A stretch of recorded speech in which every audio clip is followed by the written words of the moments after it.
Amma ba'du. Saudaraku para alim ulama dan seluruh sidang Jumat yang dimuliakan oleh Allah Subhanahu wa taala, insyaallah. Mari kita berusaha terus berjuang untuk meningkatkan amal dan takwa kita kepada Allah Subhanahu wa taala ini selalu. Allah Subhanahu wa taala berfirman mengingatkan kita, A'udzu billahi minasyaitonir rajim. Wa innahu lihubbil khairi lasyadid. Yang artinya, dan sesungguhnya cintanya kepada harta benar-benar berlebihan. Ini yang dimaksud oleh Allah manusia. Manusia cintanya kepada harta berlebihan.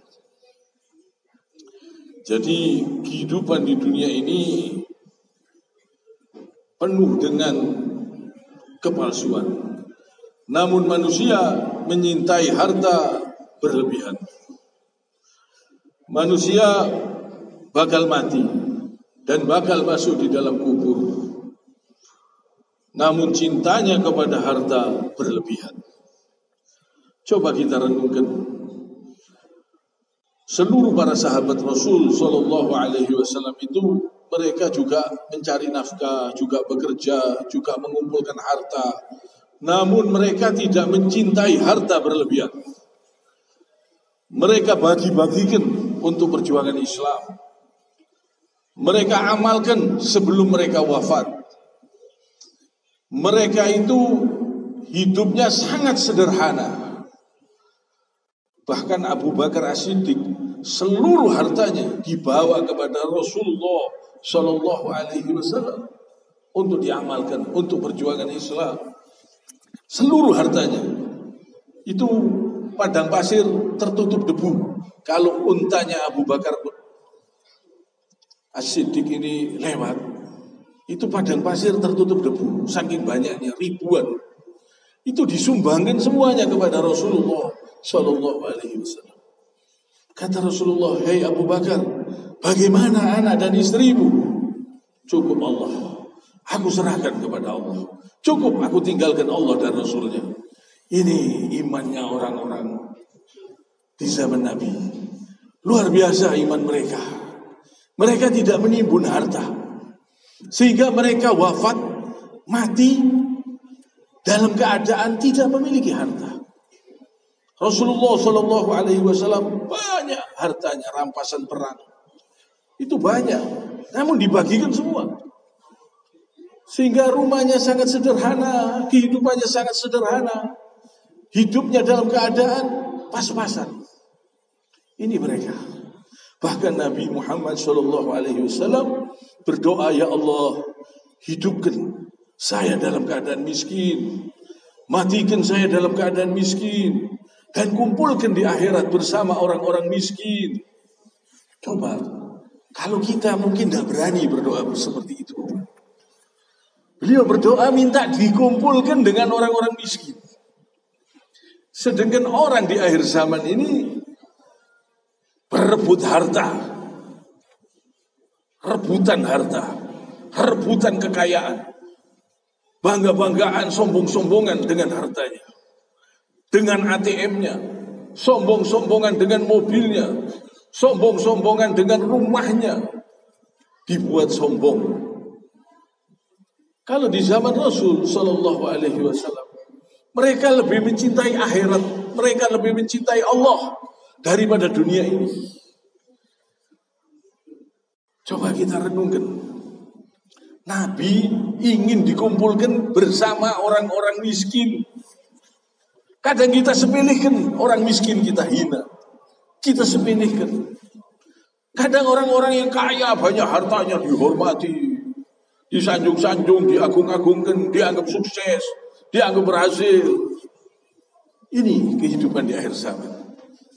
Kalau kita lihat Rasulullah Sallallahu Alaihi Wasallam, Beliau berdoa minta dikumpulkan dengan orang-orang miskin di akhirat nanti. Keistimewaan apa ini? Keistimewaan yang luar biasa. Seorang Rasul, seorang Nabi minta dikumpulkan bersama orang miskin di akhirat. Kehebatannya apa ini? Coba kita renungkan. Banyak di akhir zaman ini. Mereka menimbun harta, mereka menimbun kekayaan.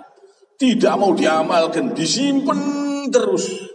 Yang diamalkan sedikit-sedikit, yang ditimbun banyak.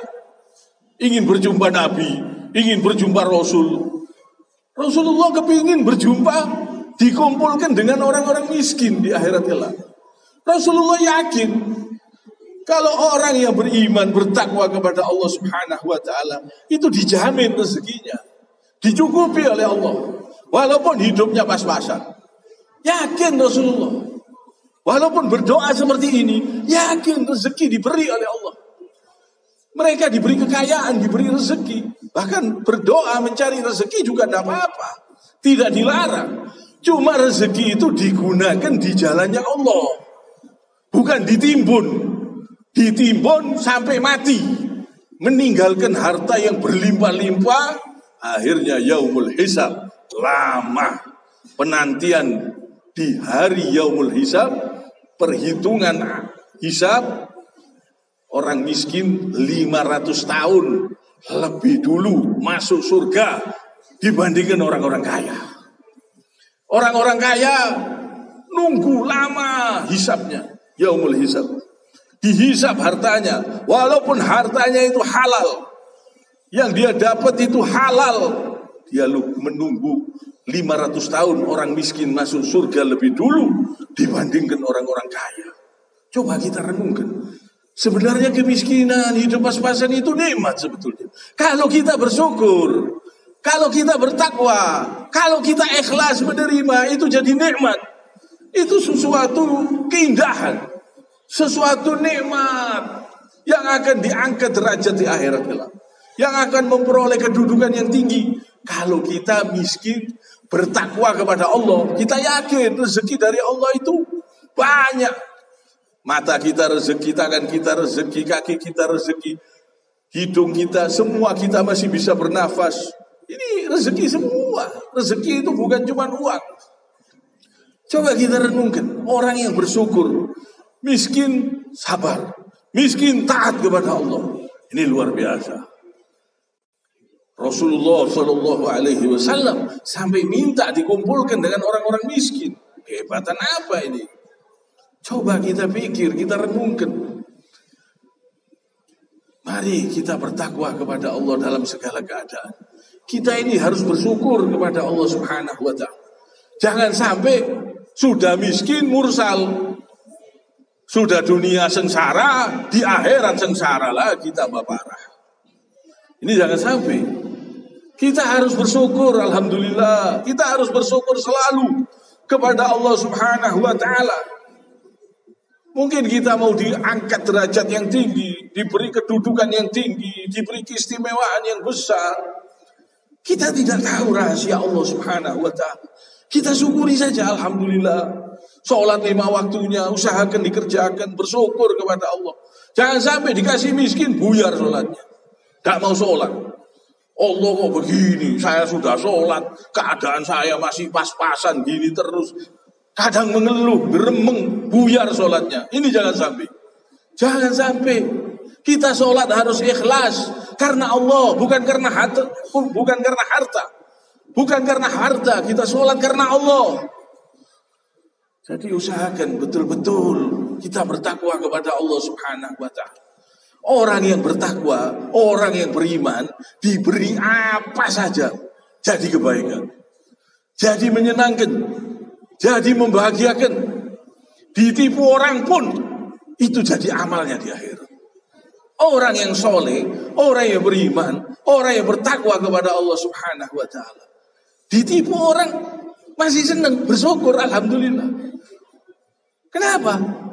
Orang yang nipu tadi, orang yang bohongi misalnya, ngerebut tanahnya, ngerebut hartanya, digunakan untuk haji, dia dapat pahala mengalir. Digunakan untuk sodako, yang ditipu dapat pahala mengalir. Digunakan untuk kebaikan-kebaikan, dia dapat pahala mengalir. Tidak ada ruginya. Orang kalau beriman, bertakwa kepada Allah Subhanahu wa ta'ala, semuanya menguntungkan. Semuanya menguntungkan. Kalau dia punya tanah, diambil orang lain, direbut orang lain, ditanami orang lain, dibuat makan, sehari-hari dibuat makan, dia dapat pahala mengalir. Dijual, dibuat haji, dia dapat pahala haji. Dijual, dibuat umroh, dia dapat pahala umroh. Sudah meninggal dunia, dapat pahala mengalir. Kalau orang beriman, bertakwa kepada Allah, semuanya jadi menyenangkan. Semuanya jadi indah. Semuanya jadi membahagiakan. Kita serahkan semua kepada Allah Subhanahu wa ta'ala. Kita bersyukur saja, alhamdulillah. Kita syukuri saja, ini nikmat dari Allah. Alhamdulillah. Hidup pas-pasan, alhamdulillah. Nikmat dari Allah Subhanahu wa ta'ala.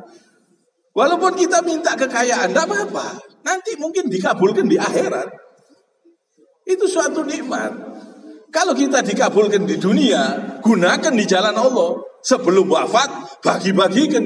Gunakan untuk perjuangan Islam, untuk membantu orang miskin, untuk membantu janda, untuk memberi makan orang miskin. Gunakan di jalan Allah. Jadi waktu wafat, meninggal dunia, sudah bersih. Jadi yaumul hisabnya ringan. Tidak sampai antri nunggu 500 tahun. Orang-orang miskin masuk surga dulu. 500 tahun itu lama. Lama 500 tahun itu. 50 tahun aja nunggu, lama antri.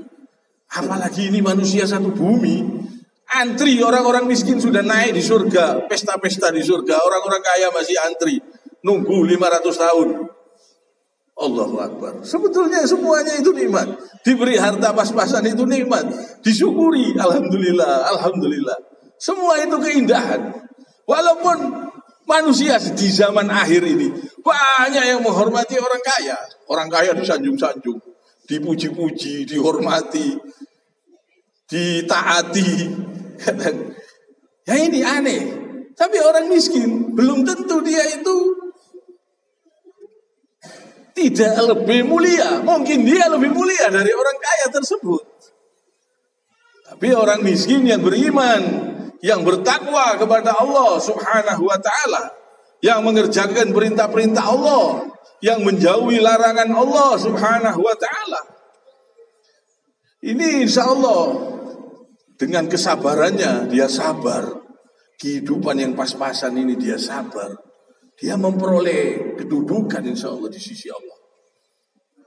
Memperoleh kemuliaan insya Allah. Dengan kesabarannya dia selalu taat. Dia selalu mengerjakan perintah Allah, menjauhi semua yang dilarang oleh Allah Subhanahu wa ta'ala. Ini perlu kita perhatikan di akhir zaman ini banyak macam-macam. Ya. Cuman kita ini harus menjaga juga. Kalau kita dititipi harta oleh Allah Subhanahu wa ta'ala, harus kita jaga. Berjihad membela harta itu juga berjihad. Menggunakan harta di jalan Allah itu juga besar fadilahnya, pahalanya. Namun kalau harta itu dirampas oleh orang-orang kafir, orang-orang munafik, terus dibuat maksiat, dibuat joget-joget, dibuat sawer-sawer, dibuat maksiat-maksiat, nah ini harus diberantas, ini harus dicegah. Kalau harta tersebut diambil oleh orang-orang kufar, orang-orang munafik, dibuat yang haram-haram, ini harus kita betul-betul kita perangi. Jihad membela harta. Namun kalau digunakan di jalan Allah, beruntung. Tapi yang namanya ditipu itu tetap beruntung. Tetap mendapatkan pahala. Tetap mendapatkan keberuntungan dari Allah. Diganti oleh Allah di akhirat kelak. Namun kalau yang menipu ini orang-orang yang soleh, akhirnya orang itu tobat, jadi orang beriman, digunakan kebaikan-kebaikan, yang ditipu dapat pahala mengalir. Nikmat, sebetulnya ada nikmat di balik itu. Jadi kita ini harus berusaha bersyukur selalu kepada Allah Subhanahu wa ta'ala di setiap keadaan. Setiap keadaan yang diberikan oleh Allah Subhanahu wa ta'ala ini suatu kebaikan. Banyak kebaikan yang kita tidak tahu, yang kita ini tidak mengerti. Jadi mari kita berusaha. Ya ayyuhan nasu ubudu rabbakum alladhi khalaqakum walladzina min qablikum la'allakum tattaqun. Wahai manusia, sembahlah Tuhanmu yang telah menciptakan kamu dan orang-orang yang sebelum kamu agar kamu bertakwa. Jadi usahakan kita selalu menyembah Allah dalam segala keadaan. Kita usahakan selalu bersyukur kepada Allah Subhanahu wa ta'ala dalam segala keadaan. Kiranya sampai di sini. Subhanakallahumma wa bihamdik, asyhadu an la ilaha illa anta, astaghfiruka wa atubu ilaik. Allahumma inna nas'aluka min khairi ma sa'alaka minhu nabiyyuka Muhammadun sallallahu alaihi wasallam. Aqulu qouli hadza wa astaghfirullah li wa lakum.